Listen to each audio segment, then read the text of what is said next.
report, Child Protection in Iowa, is brought to you by Vocal Victims of Child Abuse Laws. You can watch our program on Sunday afternoon at 1 o'clock. Again, it's repeated on Wednesday evening at 9:30, all on Mediacom Cable Channel 15 in Des Moines. You can email us at vocaliowa@mchsi.com.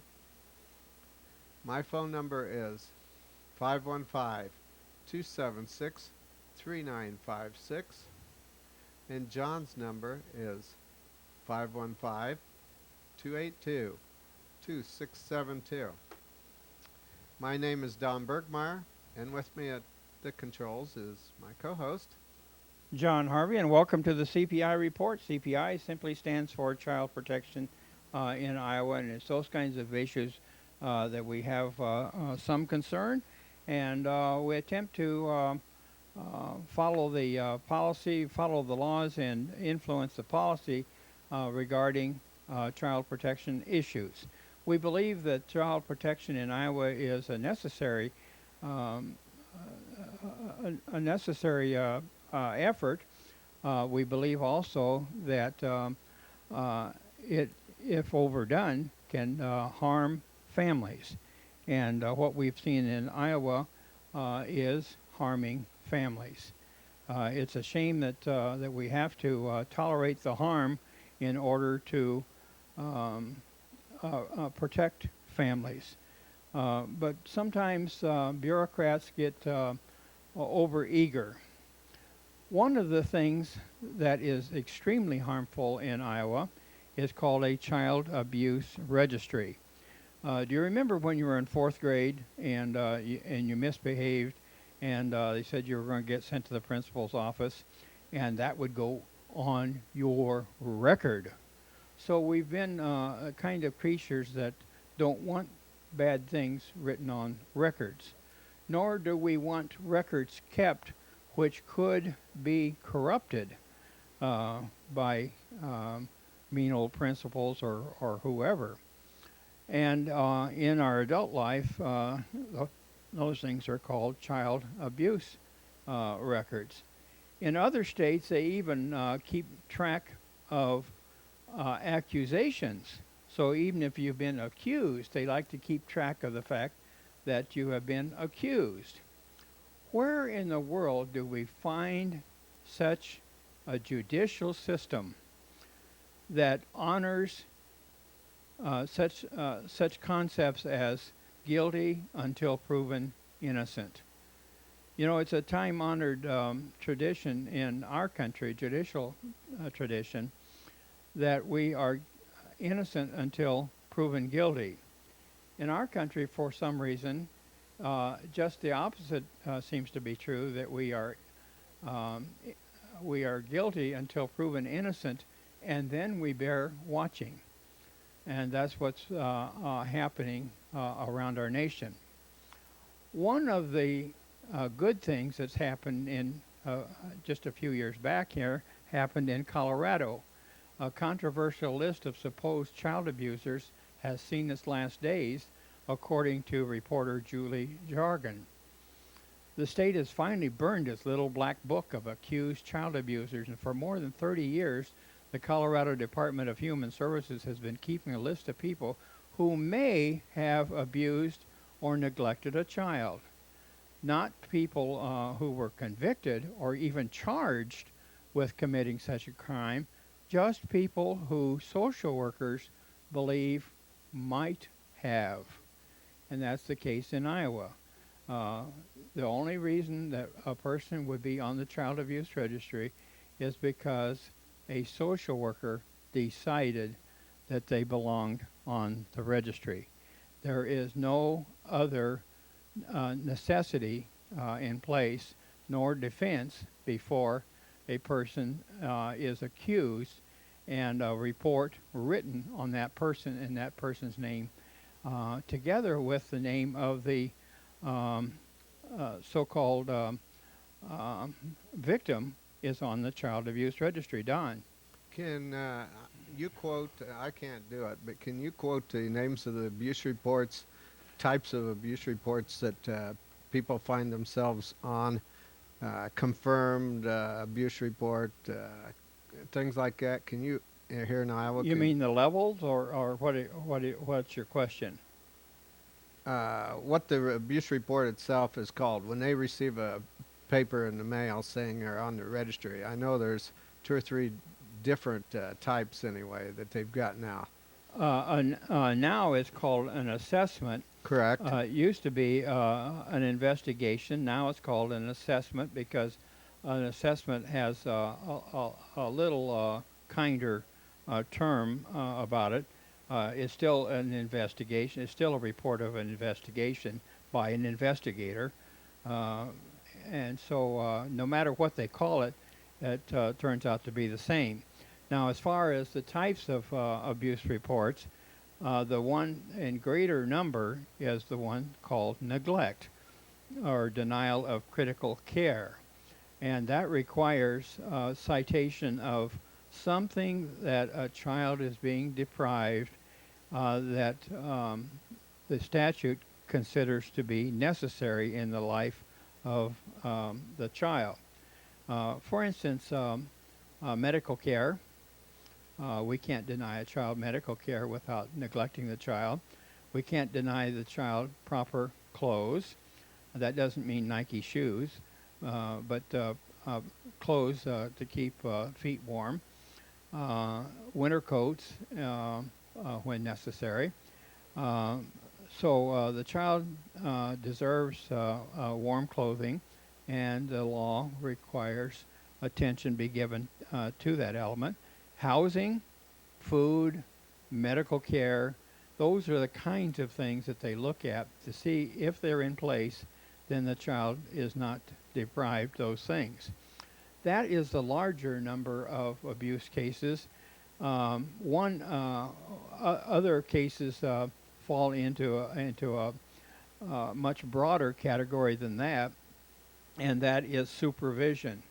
When does the child have to be supervised?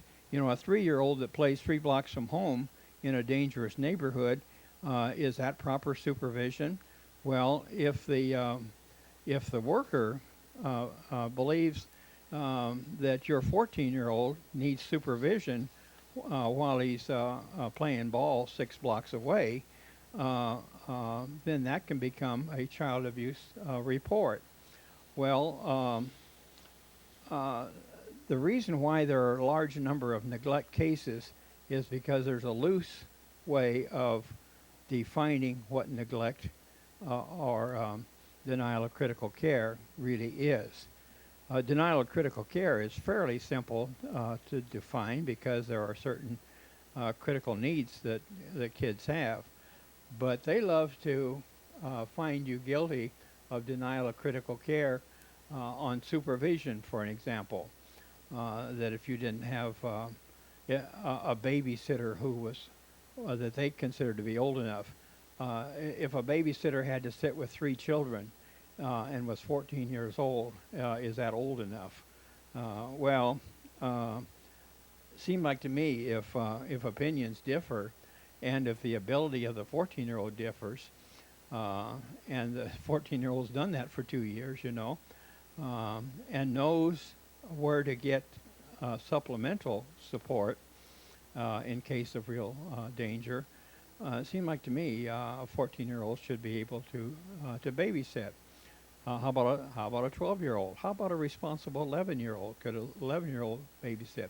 Well, where the opinion of the social worker and the parent differs, that then can be written up as denial of critical care. And that can have devastating effect. You had a comment at that point. Yes. Do they have reports here in Iowa that are set up for 1 year and then expunged or dropped off? They used to have something like that, didn't they, John? On sexual abuse, I think it's they drop off after 30 years. Oh, well, I'm talking about 1 year. That if you're not founded, don't they keep something on there for a year? I believe the shortest term is 6 months, or I'm sorry, 5 years. They like to keep even reports that are not confirmed, because it takes a lot of work to go to these houses and get names and addresses, and sometimes they even get correct birth dates. Sometimes collect correct information here and there. Really? You can't count on it, but they don't want to waste all that time getting that information again, even though it's attached to a report that has absolutely nothing to do with victimization of a child. It's just handy for them to have the information available. What's a non-confirmed report? And then, just a minute, let me get through this, through Oh, one answer okay. before we jump on another one. And I lost my train of thought there too. So maybe I better jump on the non. What is a Confirmed. non-confirmed report? What is the meaning of that? A non-confirmed report can be actually a founded report that is not put on the registry because it is isolated, that is not likely to reoccur, and that it is not a sexual, doesn't have sexual overtones to it. Where does it So- go to then? It still stays in the drawer. They'll keep track of it for you. It doesn't go to the state. In other words, it stays. It goes to the state. Okay. It's shared with everybody. Don't worry about that. Don't worry about that. Yeah. Okay. So we have a lot of nonsense with respect to sharing data. I heard one social worker from it was the Cedar Rapids area that says, and she said this in a legislative meeting. She says, "Oh, don't worry about sharing information. If we need to share information, we'll go ahead and share it." So the word confidentiality is not in their vocabulary. They don't know what confidentiality is all about. A loose term Okay. for them. What's that? Sort of like a loose term for them. Yeah, that's a loose term for them. So there's ways they can share stuff that you and I would probably be jailed for if we tried the same thing. So and then you ask about other cases. Neglect is the largest. Then the next one down the road is physical abuse. And physical abuse is usually connected some way or another with corporal punishment. So they, usually there's an injury that should be suspect. You should be able to find some kind of an injury if a child has been injured, scraped or whatever. And they can charge that back to the parent if they think the parent is responsible for that injury or could have, or because of the omission of some kind of supervision, the child wasn't injured. They're still going to blame the parent. The main word is blame the parent if at all possible. Then you can take steps to make sure the child isn't injured again. Right now, it's rather interesting because their concentration is on children who are age 6 and under. So we have this business of the we have this business of the we're getting some interference from your transmitter there. When you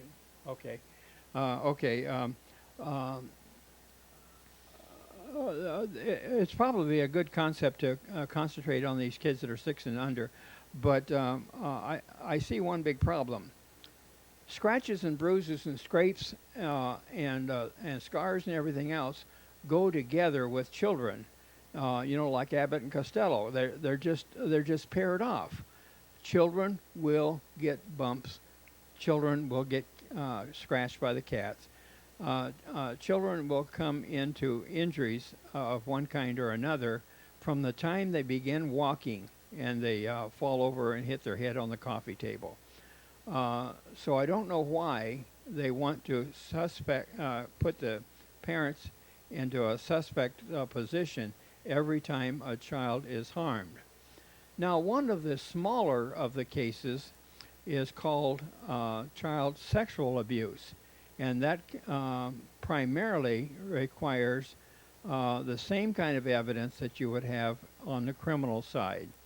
And it has a whole array of, of outcomes, a whole array of abuses. And even if father happens to drop his towel between the shower and the bedroom, they can call that sexual abuse. And for some reason, they don't have to do the one element called arousal. In other words, on the criminal side, they have to prove beyond a reasonable doubt that that somebody got some kind of a jolly out of that interaction or that so-called sexual abuse. When it comes to social workers, they just sort of pass on that. It's hard to prove that that somebody was aroused by sexual nudity or something of that sort. So we have those kinds of difficulties. Well, there's a whole another array of mental abuse and all kinds of things that that come in here, and but I guess the main thing is that I want to point out is that it's necessary that we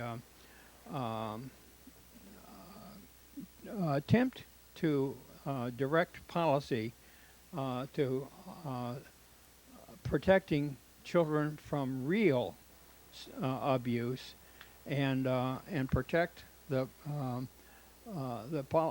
protect people from being harmed by the system that is directly responsible for protecting children. Why should a protection system, turn out to be something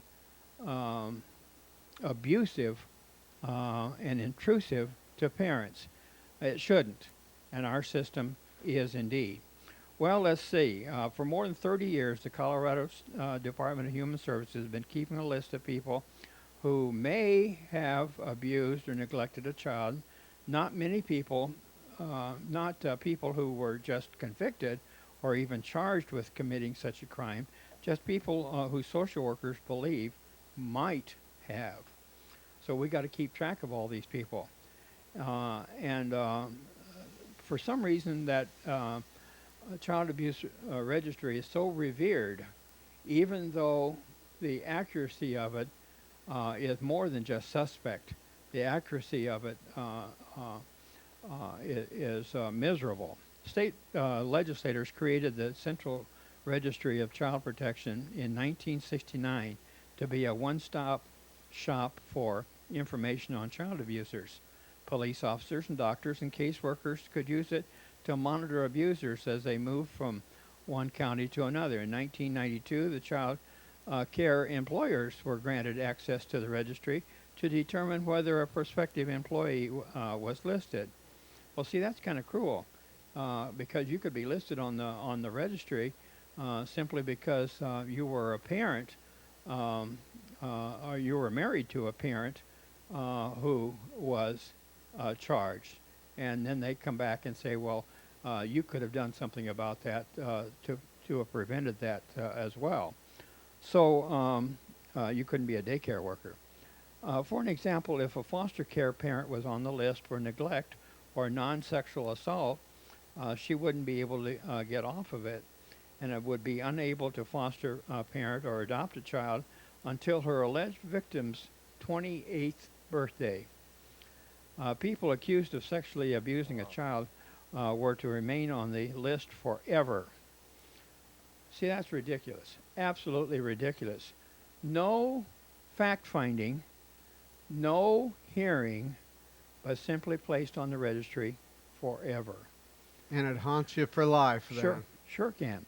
Over the years, the legislature repeatedly tinkered with the registry amid criticism that the ever-expanding list was unfair and even unconstitutional. A 1990 audit found numerous people who, because of insufficient evidence, should not have been on the registry. Uh, that was the finding.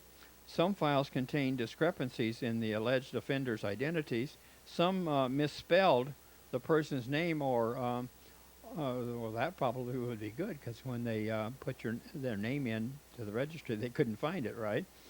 The person's name or contained more than one birth date. Now, how can a person have several birth dates? But that's how sloppy they are in maintaining these registries. And a registry that is sloppy is no registry at all, in my opinion. In other words, the quality of the registry information cannot be any greater than the quality of its poorest document. And I don't know why people rely on the child abuse registry. And it costs millions to maintain it. We're paying through the nose to maintain a registry, which at one time had 49,000 families listed on it. Another audit conducted in 2001 revealed that those same problems still existed, and of the 1,589 people identified on a judicial department database as having been acquitted of child abuse charges after June 2000, 191 remained on the central registry. Well, see, once you get on the registry, it is almost impossible to get off. And they can reconstruct the stories we found from microfilm or whatever they want, even if they do take you off. Well, and of the 1,136 people who had been convicted of child abuse or neglect, 305 were not on the central registry. Isn't that strange that convicted people weren't on the registry, but those who were not convicted were not taken off, which had grown to include 114,000 people. If Randall Zimmerman was on the list, no one ever told him. But since he worked with kids, chances are good he was. And finding a job even after his acquittal could have proven difficult because of it. Now he and numerous others like him will no longer have to worry about having a black mark by their names, since State Representative Tamber Williams helped get the registry abolished, and that's what should happen in Iowa. That audit and previous audits showed the problems of getting worse and worse in terms of reliability and accuracy, said Williams, who sponsored the bill along with State Senator Norma Anderson. Governor Bill Owens agreed and signed the bill. Now, instead of a registry of alleged abusers, law enforcement agencies and child care employees will simply check people against arrest records and a database of court records. And of course, I don't think they ought to even have access to arrest records, because there's been no determination that the arrest was even proper. Those systems do the job that the Central Registry was trying to do, Williams says. We want to figure out a way to protect kids without falsely accusing people, and I think the law does that. And you had a comment there, Don. I'd like to quote off the paper you were reading about Zimmerman. Now he and numerous others like him will no longer have to worry about having a black mark by their names. And if I remember correctly, you read earlier that that was corrected earlier, and it's he's still there. So I think he still should continue to worry about it until he's totally clear of the system, because they just hang on to you like a magnet. They John? sure do.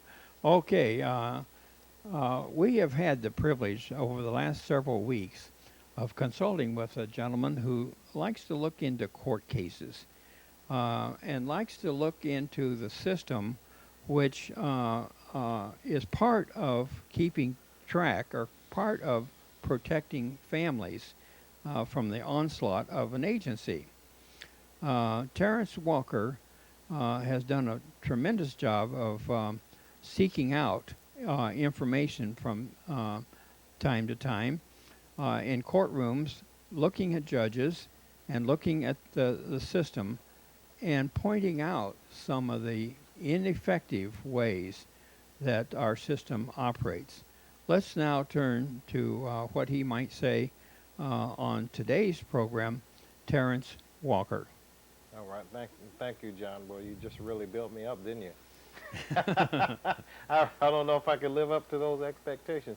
Hey, but yeah, thanks a lot. My name is Terrance Walker. I am, so to speak, the judge of the judges here in Iowa. Probably one of the only judge of the judges here in the United States. I think there's one other program like this in the nation that's just taking place as of lately out in Las Vegas, Nevada, headed by a lady by the name of Julie Alexander as well. But I just wanted to say that, you know, we're part of VJO, Vote Iowa Judges Out. That's the acronym VIJO.org. And that's what we intend to do, is vote Iowa Judges Out. Or you could say, if you're not in Iowa, vote idiot judges out. So it has a double meaning. But when you were talking about the list, I thought that would be excellent. That, you know, if we're going to have a list of somebody to watch out for, I do think that we should have a list of judges to watch out for. We need to put them on the list because aren't they the ones that are handling controversies involving our life, our liberty, and our property, and our kids? You know, so I mean, we've got a lot of. I think we've got more reason to put them on a list to watch out for than someone that might have done something. They're the guard dog for our family, aren't they? Aren't they the ones they're that's supposed to be? But when you see 15, 20 court cases every other week from the Iowa Court of Appeals, basically affirming a district court's termination of a parental rights and a refusal in some cases to even grant parental rights to the grandparents, they're not, to me, they're not guarding anything. They're basically rubber stamping a system that I think is out of control when it comes to having children and their parents together, or the grandparents together. You know, it just doesn't make any sense, you know, especially when you can go by just one factor to determine whether or not to grant a parental right termination. You can just say that the parent wasn't financially there, so you can terminate the parental rights. You know, it's horrible. But on this business of judging the judges, there's a good article I seen in the Boston Globe, June 7th, on their website. Apparently, the Massachusetts legislature has tried to enact a provision. Actually, a committee appointed by Chief Administrative Judge Robert Mulligan proposed a system to judge the judges out there, because they're appointed in Massachusetts until they reach age 70. And I guess they probably try to do this to thwart any effort by the legislatures to make their own independent commission to investigate allegations against judges.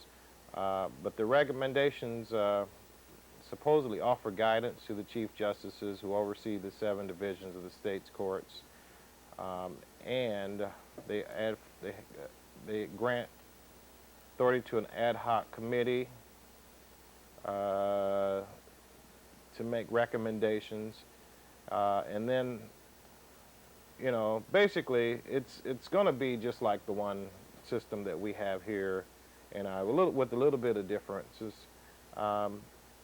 An outside committee that investigated the performance of the Massachusetts courts 2 years ago, however, found lack of accountability a major problem. And what they intend to do is basically have an ad hoc group of lawyers basically submit evaluations every 18 months. And if a judge is rated unsatisfactory, a chief judge will meet with him or her to devise an improvement plan.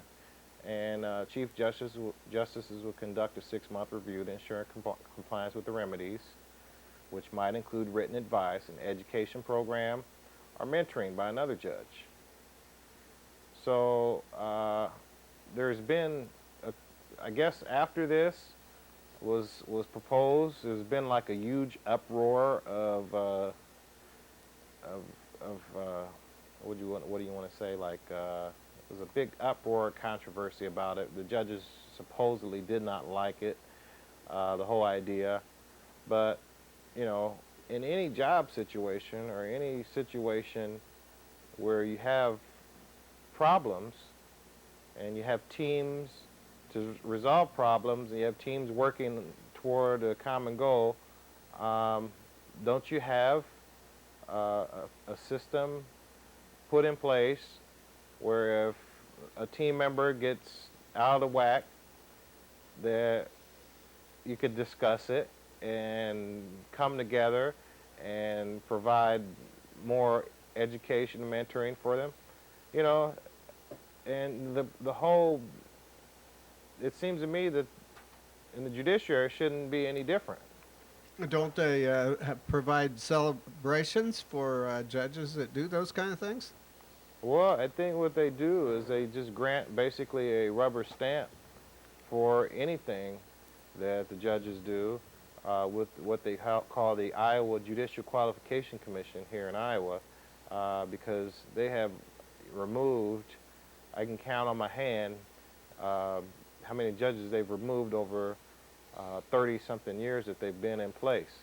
And, you know, that's not to say that, you know, they're not doing their job, but, you know, if in fact, you know, we've got that many judges that's always doing everything right, then, you know, we wouldn't have the number of complaints that I hear all the time about judges. You know, we've got websites that I've seen dedicated to talking about what's going on with the judiciary. And I've seen firsthand many accounts in which the judiciary has either ignored issues, they've falsely represented some of the legal arguments, and even to this day, I mean, even just last month, even April 28, 2005, about a month and a half ago, Chief Judge Rosemary Sackett in the case against Isidro Ramirez commented that a district court judge basically signed off on an order that was created by a prosecutor that had legal and factual errors on it. So, you know, how is it that we have these things taking place and we don't have anybody to step up and correct it and remove these kind of judges that are doing these kind of things? And then on top of that, why do we have a court of appeals in which the whole panel reviewing the case basically says, oh, well, this is fine. There's not nothing bad if a judge just signs off on a order that's got factual and legal errors. It's business as usual. So that's the attitude that we get. So, you know, if indeed everything was fine, we wouldn't have situations arise like this, as of recently even. But, you know, one other reason why you probably have legal and factual errors in cases, there's another case arising that we've got out of the LA Times today, or actually it was from May 29th. When court clerks rule, is talking about how the recent release of Justice Harry Blackmun's private Supreme Court case files has basically created an uproar, and it's basically illuminated an embarrassing problem that previously was discussed only in whispers among court insiders and other people affiliated with the court system. And what they're talking about here is Justice Harry Blackmun, who was a member of the Supreme Court, United States Supreme Court, for a number of years, and he even participated in the court's most controversial opinion, in my opinion, Roe versus Wade, in 1973. He points out in some of his private writings that, I mean, they kind of illuminate and show how clerks are basically creating a lot of these opinions that we see from these high courts. And they do so in a somewhat, I'm sure, other fashion in the lower courts, in the district courts. But we've got a serious problem here. Not only do these notes indicate that a clerk swayed the justice, but they've also indicated that Justice Blackmun basically had well, actually a lot of his opinions written from the clerk and word for word. So, you know, and then we've got, according to a new book by New York Times Supreme Court correspondent Linda Greenhouse, the book points out that even Blackmun's most well-known line from a death penalty case, from this day forward I no longer shall tinker with the machinery of death, it points out in this book that that quote was not even his own writing. So, you know, how are we to say that what we have going on in the courtrooms of this day is righteous? You know, how are we to determine that we're getting justice, and how can we have a protective a scenario that is going to basically check what's going on in there? You know, we don't need people that's just fresh out of law school writing the legal opinions, writing the facts of the legal opinions, and then on top of that, you know, we've got guys that we have in these positions that we're paying six figures and more to do their work, and yet they're letting some lowly law clerk do most of the work for them, and they're sitting back, kicking back, complaining about pay raises. Which brings me to my next subject here. The Texas Supreme Court Justice recently, Chief Justice, I believe, Jefferson is his last name, in this June 2nd article of the Houston Chronicle, basically was implicated in threatening issuing a veiled threat against a couple legislatures that voted against a pay raise for the justices. And according to Representative Terry Keel of Austin, the Chief Justice of the Texas Supreme Court, he said that he'd see to it that I'd have opposition, and Senator Rodney Ellis would have opposition, quote, if the pay raise legislation was blocked. Well, Justice Keel denies it, and he tries to cover it up by saying that when he were talking to the legislator, it was noisy and there was a lot of representatives around, and maybe he didn't understand him correctly. But according to Keel, if the Senate had agreed to the bill as passed by the House, this was in Texas, it could have been passed, but let's see. He says he makes no apologies, and it's repugnant to me to give pay raises to judges on the backs of poor people without giving them anything in return. And this is a different representative I'm quoting here. This is Representative Ellis of the Texas legislature. Which brings me to my next subject here. Okay. We here in Iowa just recently, as of I think May 31st, or it wasn't May 31st, it was a little bit before May 31st, we've just recently approved having 5 new magistrates here in Polk County appointed at taxpayer expense. Do you know how many total we have then? Well, I think we're supposed to have 6 total, including your favorite judge, Lippman. Jeffrey Lippman. What does that magistrate. mean, favorite? Well, I thought you was affectionate toward him. I thought you thought he was somebody that you loved and trusted. And Trusted. But on top of that, we've got uh, supposedly we've got the judges of the Supreme Court getting a 17% pay rate increase over the next 3 years, or actually over the next year, and then 31% over the next 3 years, according to the Des Moines Register's article on not only the May 30th but the May 21st, I believe, as well. So, you know, what do we have here to offer? Or what are they providing us in return for this?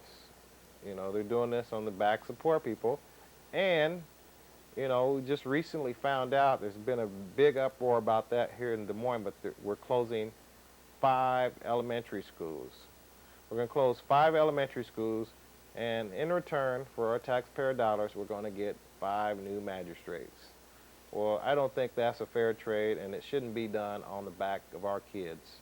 So that's why I say we need to really start voting out these judges that are making these unwise decisions, not in the public's interest, but in their own personal interests, to create a basically a industry in which they're unchecked, unaccountable, and they have unlimited means of income, because they're raising their incomes up higher than anybody else I've ever seen in this day and age. And we're supposed to be in a budget crunch. How you afford a 31% increase in your pay over the next 3 years when the average for most people is only 3 or 4% a year to account for inflation? You know, I don't figure it out. But did you have any comment on that, Don or John? I certainly do, and there certainly was a dearth of information about that when they presented their budget to the legislature.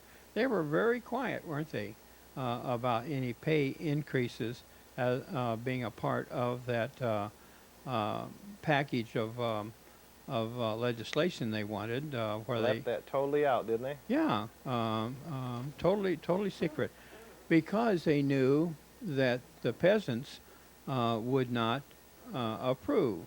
That there may be some disenchantment, not only among the peasants, but among the members of the General Assembly. Don? I have a comment about why we need more magistrates. Lippman is a good example. I had a case in front of him. It's been something like 3 years ago, and I filed the action to protect myself, and the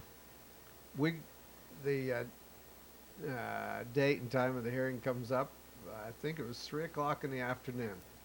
We come to the hearing, sit down, and we sit there and held some kind of a hearing that lasted till after 5 o'clock. So he had 2 hours to work on this, I would say, hearing that he should have had wrapped up within that amount of time. And you know, he did nothing pertaining to my request, and I brought the action. We spent 2 hours there, and he goes down another trail that had nothing directly to do with the issue. He didn't bring the motion to the court. Don Burgmaier brought the motion to the court, and I don't know if I ever did get my motion heard. He had to do his thing, and I come to find out that he was just interested in soap operas, so to speak. He just wanted to learn all about what's going on in life out there, and you know, and he never did what he was asked to do. And then, since I'll never have him as a magistrate again, I'll give you a tip. If you get him assigned to you, and you want to keep him as your judge, and you don't want to recuse him, I'll give you a tip. He's very nice in chambers. Now, keep in mind when I'm talking about this that I was representing myself pro se. Now, if you have an attorney representing you, I don't know how it would have actually went for you in court. But anyway, if you get him and you need some advice, I'll give him some credit. He's a very nice guy. You can go into his chambers, and he will talk with you. Can I use the word ex parte? That's supposed to be illegal, depending on how you handle it. Well, So I not when can't you criticize the ex not parte when you don't part. have a branch that actually enforces anything against it. So Well, anyway, you can go into his chambers, and he'll give you some good legal advice. That's great. But when it comes to the actual court hearing, and you sit out there, he'll destroy you. He'll do everything you. Oh, I got to tell you this story. We had it. This here stretched out for several months. Instead of just making the ruling, it stretched out, and just so he could have some enjoyment. That's why we need more magistrates. If it stretches out for 3 months, yeah, instead of handling it in that 2 hours. I think they was probably just trying to wear you down. That's all. Anyway, we had this hearing, and I mean, this is a continued hearing, and so we come back to the courtroom and courthouse for the hearing, and I had got the okay already from the judge that I could continue to ask the witnesses questions. Well, the judge didn't feel it was necessary that the other party had to appear in court, so it was agreed upon that we would do it over the telephone. Well, by then you just well know that which way Lippman is going to rule. Anyway, so we have this. We set up this telephone on the table in front of us, and the judge swore the other party in. And do you swear to tell the whole truth, nothing but the truth, so help you God? And the other party, did you see him raise his hand when he lived in Arizona? Well, he said, I do. And then I asked him 3 questions. I don't remember what the questions were now, but I asked him the first question. And there was a good minute of silence for the judge. I don't think he heard anything. Why he wasn't listening, I don't know. I think his ears are blocked or something. Concrete in him, maybe. Anyway, so after a minute of listening in the background, I could hear his wife telling her husband what to say for the answer. And then after the answer was given by the witness, I asked another question. 3 times I did that. After the 3rd time of listening to his wife give him the answer to say, now keep in mind, these people are at least 40 years old. He has some intelligence, but it took his wife to tell him what each answer was. Anyway, at that point, after the 3rd question, and after his wife gave the answers, I turned to the judge and said, I object, Your Honor. His wife can't be answering these questions. I'm asking the questions of the other party, of the party. And the judge's response said, that's enough, Mr. Burgmaier. No more questions. We're going to conclude this hearing, and I'm going to make a decision. I thought that was very nice of Lippman to do something like that. I don't know where he got his rules from. Well, anyway, I could give you a lot of examples that like must be that. the same book of rules that are followed by a lot of the judges here. I had an experience like that with a Judge Danielson up in Boone County. Well, he sometimes does court cases out of Story County as well. That's to be expected from the 2nd district. Yeah, and well, As well as the 5th district.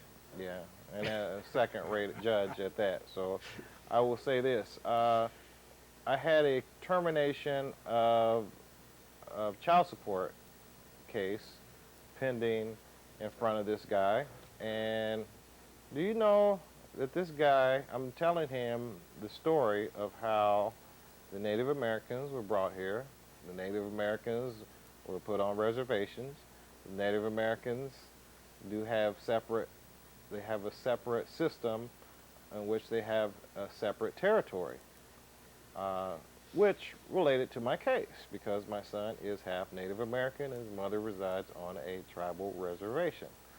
Well, to make a long story short, he would not let me finish my point, which was the grounds for terminating the parental rights, because Iowa has no business trying to collect child support for a woman who lives on a tribal reservation, especially when Iowa and the tribal reservation have no monetary arrangements to provide such a means for support. And to make matters worse, my son was in my custody. So instead of him letting me finish my story, he rants, "What does this have to do with anything?" And he said it just like that.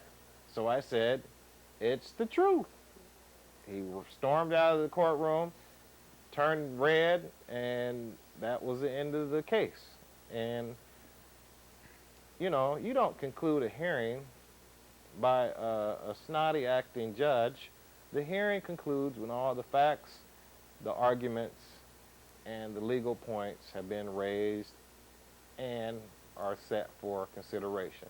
Grow up, Terrance. We're living in a new generation. Well, we're living in a generation of voting Iowa judges out, and I think he's one of the idiots that we should get out of there. That's my 2 cents on that. But yeah, Jeff Lippman as well. What a guy. I go into his office. He's supposed to represent me about 7, 8 years ago, something to that fact. I can't remember how long ago. It was about 6 or 7 years ago. I'm getting old, so my years are getting mixed up. But anyway, he was supposed to represent me on a post-conviction relief matter, in which I was trying to get 2 old convictions overturned. And he's got to tell me, well, I'm only going to bring up 1 issue. Well, excuse me, but if I've got grounds, at least 1 ground for each conviction to get overturned, wouldn't that equal 2 grounds that you would bring up to get the convictions overturned? He couldn't do the math. He couldn't figure it out, and basically told me that I was raising my voice. "Oh, you're raising your voice?" I said, "Well, you know, you raise your voice every other second." And he does. He's got Tourette's, and this is not to make light of his difficulty, but when you're talking to the guy, sometimes he'll blow like that, and then his voice will go loud, and then you know, it's kind of confusing and distracting, and I tell you what, it's also annoying, and sometimes it's scary as hell, because you don't know if this guy's going to flip out on you. But anyway, this guy is a racist in the worst sense, because, you know, he's going to come and say something in a letter to me after the fact that he tells me that he's only going to raise 1 issue in a case in which I am going to be footing the bill, okay? He was appointed to me, but at the same time, courts did say that I would have to foot the bill after the fact. So, you know, you don't have to, in any profession, if you're paying for a service, you're supposed to get the service. You're in demand. charge. You're in charge. Yeah, you're the client. You know, you don't have the doctor telling you if you come in there with an ailment for your foot and your neck that he's only going to fix your foot when he can do both.